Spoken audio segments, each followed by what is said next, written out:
wabarakatuh. Waalaikumsalam warahmatullahi wabarakatuh. Perkenalkan, nama saya Rezita Nabila Oriza Putri dengan NIM 2003010052, Program Studi Pendidikan Bahasa dan Sastra Indonesia. Nah, pada hari ini saya berkesempatan untuk mewawancarai Ibu, salah satu guru bahasa Indonesia di SMP Negeri 4 Tanjung Pinang, dengan Ibu Vika. Ya, Ibu Vika. Boleh Ibu perkenalkan diri, Bu? Oke, bismillahirrahmanirrahim. Salam kenal, saya Zulfikar Rina, biasanya dipanggil Bu Vika. Di SMP 4 saya mengajar kelas 7 dan kelas 8. Hari ini saya berkesempatan peluang untuk berdiskusi mengenai tugas yang dulu juga saya pernah bentuknya seperti ini. Oke, itu saja. Terima kasih, Bu. Jadi tujuan saya kesini adalah untuk mewawancarai Ibu terkait dengan literasi digital yang sudah diterapkan di SMP Negeri. Oh iya, boleh. Langsung saja kita mulai ya, Bu, wawancaranya. Oke, pertanyaan pertama, Bu, apakah SMP Negeri 4 Tanjung Pinang sudah menerapkan literasi digital dalam pembelajaran di kelas? Oh iya, kalau mengenai literasi digital, SMP Negeri 4 sudah menerapkan. Ya, selain ya, mereka bisa membaca langsung buku di perpustakaan, mereka bisa membaca informasi itu terkait dari web, IG, sekolah, Facebook, itu mereka bisa gunakan. Kemudian apa, Bu, bentuk literasi digital yang diterapkan oleh guru bahasa Indonesia atau Ibu sendiri saat pembelajaran? Seperti biasa ya yang sering dilakukan sama guru-guru lain, itu biasanya nanti kita bisa menggunakan PowerPoint, kita bisa gunakan Canva untuk kita tayangkan supaya anak itu lebih menarik. Yang tadinya hanya kita kasih buku saja, males lah Bu baca buku, tapi kalau kita tayangkan bentuknya bentuk slide, nah mereka lebih bersemangat seperti itu di kelas. Kemudian bagaimana Ibu membantu dalam mengembangkan literasi digital di kelas? Bantu siswa ya. Ya, ini ada sedikit kendala, mungkin memang ada beberapa siswa yang memang tidak memiliki handphone Android. Alhamdulillah SMP Negeri 4 memiliki fasilitas yaitu ruang multimedia, di mana ruang multimedia ini bisa digunakan karena memiliki laptop atau komputer Chromebook yang disediakan oleh sekolah. Nah, siswa boleh kita arahkan yang tadinya bosan belajar di kelas, kita bawa belajar di ruang multimedia. Kita tayangkanlah PowerPoint kita, slide kita tadi seperti itu. Kemudian, apakah ada tantangan yang Ibu hadapi dalam mengembangkan kemampuan literasi siswa di kelas? Kalau soal tantangan ada ya, berarti nanti ada intern dan extern. Seperti saya sendiri, terkadang kita berharap wifi di sekolah itu aktif, nyatanya pas hari hanya berarti kita harus ada kondisi pakai data. Kemudian yang tadinya kita harus listrik, tiba-tiba mati lampu, berarti kan kita harus ada cadangan kira-kira apa. Oh, kalau saya biasanya print. Kalau memang sekiranya alternatif lain tidak bisa menggunakan info, saya print hasilnya. Untuk anak sendiri itu kendalanya bahwasannya di era sekarang masih ada siswa kita yang masih belum memahami hal-hal seperti itu. Jadi kayak memang nggak banyak ya, dari 40 mungkin masih ada 10 masih kaku dalam saat kita suruh presentasi ke depan, itu masih terasa kaku kelihatannya. Kemudian dalam pembelajaran bahasa Indonesia, Ibu, bagaimana cara Ibu mengintegrasikan literasi digital ini?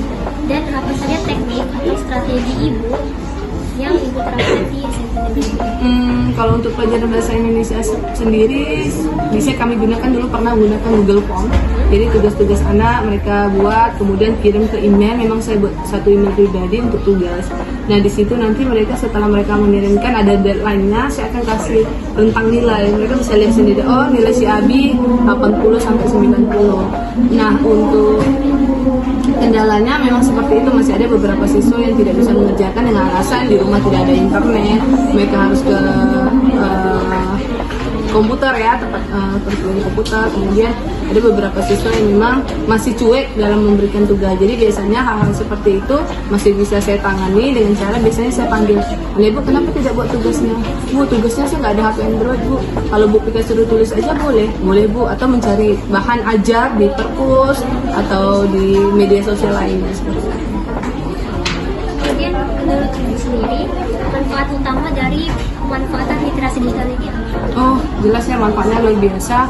Yang tadinya anak-anak itu nggak tahu Canva, jadi sekarang tahu Canva, Google Slide, anak itu jadi tahu. Kemudian yang tadinya mereka biasa-biasa saja buat status, setelah ada Canva mereka bisa buat status dengan menggunakan CapCut, Canva, seperti itu. Luar biasa. Berarti literasi digital ini ini juga memudahkan siswa dalam pembelajaran? Oh iya jelas, sangat membantu kami sebagai guru dan kemudian meningkatkan semangat anak belajar gitu ya.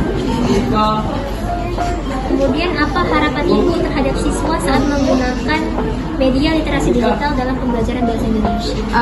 Kalau harapan saya pada saat memang siswa diminta untuk membawa handphone, gunakanlah handphone itu semaksimal mungkin sesuai gunanya. Nah, SMP 4 ini sudah ada beberapa guru yang pada saat ujian itu membawa handphone. Nah, habis ujian handphone itu tetap harus dikumpulkan kepada guru yang bersangkutan.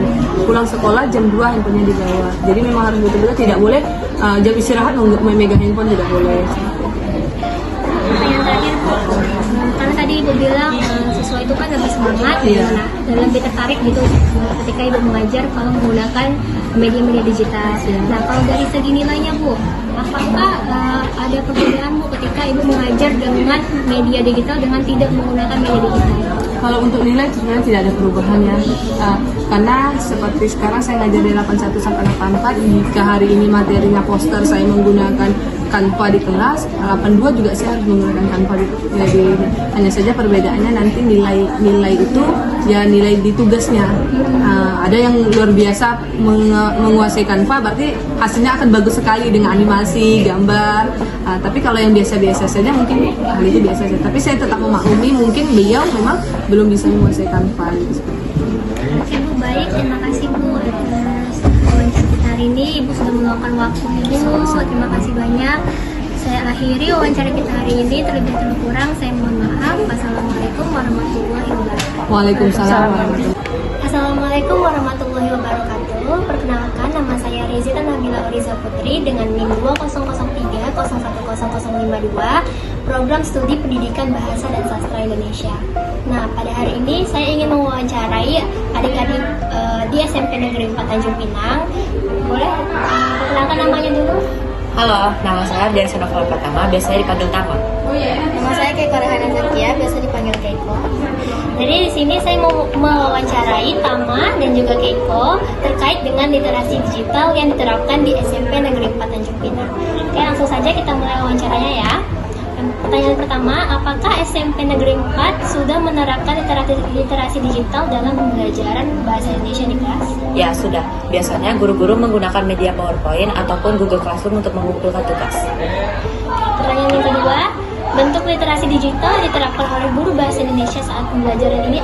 Biasanya bentuknya ada dengan menonton video atau mengenai Google Classroom, Quizzes, dan dengan PowerPoint.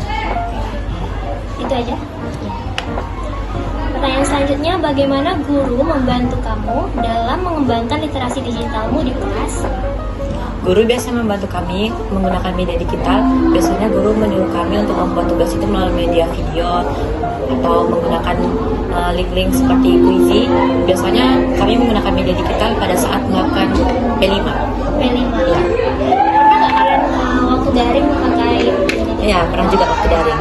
Waktu AMPK biasanya kami menggunakan Google Meet atau Google Zoom.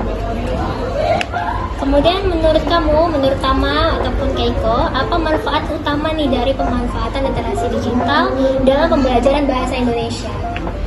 Karena biasanya bahasa Indonesia itu banyak teks-teks ya di buku. Jadi kalau menggunakan media digital itu buat kita jadi lebih seru untuk belajar, tidak membuat ngantuk juga. Kemudian menurut kalian, mengapa penting memiliki keterampilan literasi digital di era sekarang ini? Karena sekarang kan zaman udah makin pesat. Jadi kita harus banyak mengetahui tentang literasi teknologi yang sekarang. Supaya nggak ketinggalan juga ya. Kemudian, apakah ada tantangan yang Tama atau Keiko hadapi dalam mengembangkan keterampilan literasi di sekolah? Biasanya sih ada, karena biasanya kalau kita membaca itu tuh bisa bikin ngantuk. Gitu. Kalau menurut Keiko gimana? Kalau menurut Keiko? Iya, sama Keiko.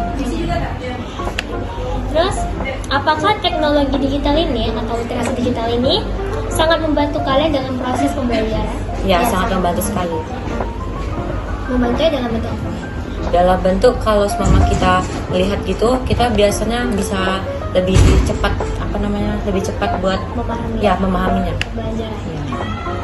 Oke, pertanyaan terakhir, apa dampak positif yang kalian rasakan ketika guru menerapkan literasi digital di sekolah?